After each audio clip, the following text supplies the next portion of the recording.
είμαι πολύ σίγουρη όμως που είναι ο Δαμιανός. Διότι τον παρακολουθώ στα social, Δαμιανέ, είμαι ο άνθρωπος που σε παρακολουθεί συνεχώς. Αν μπορούσες να με καταγράφεις, έχω ανατρέξει και στο παρελθόν σου. Δαμιανός, μόνιμος κάτοικος του Ντουμπάι. Γεια σου Ζήνα, καλησπέρα σε όλους στην εκπομπή. Ευχαριστώ πολύ για την πρόσκληση.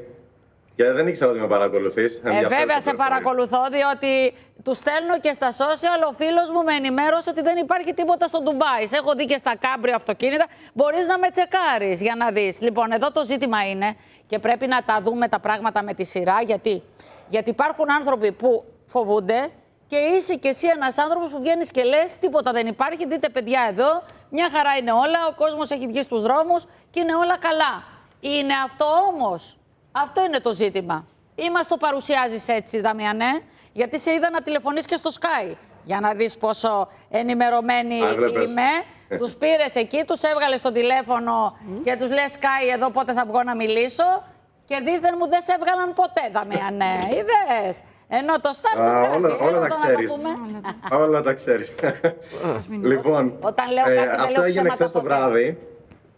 Που είχα βγει έξω με το αμάξι και ρώταγα τον κόσμο στο live μου στο TikTok πού θέλετε να πάμε να δείτε τι γίνεται στο Ντουμπάι. Και μου είπαν όλοι να πάμε στον Burj Khalifa.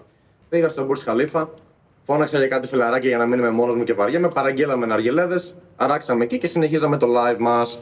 Κάτσαμε εκεί τουλάχιστον 2-3 ώρες. Και σε αυτές τις 2-3 ώρες βλέπαμε απλώς τον κόσμο σε μία. Τι μέρα είχαμε, Δευτέρα. Μία ωραία Δευτέρα απόγευμα που ο κόσμος απολάμβανε το φαγητό του, το ποτό του, τον αργιλέ του. Και στο background, όλος ο κόσμος μπροστά στο show με το συντριβάνι μπροστά στο Burj Khalifa που γίνεται σε καθημερινή βάση κάθε απόγευμα. Χωρίς κανένα ίχνος πανικού. Αυτό δεν σημαίνει ότι δεν υπάρχουν εντάσεις, αλλά δεν είναι και πόλεμος όπως έχει παρουσιαστεί πολλές φορές.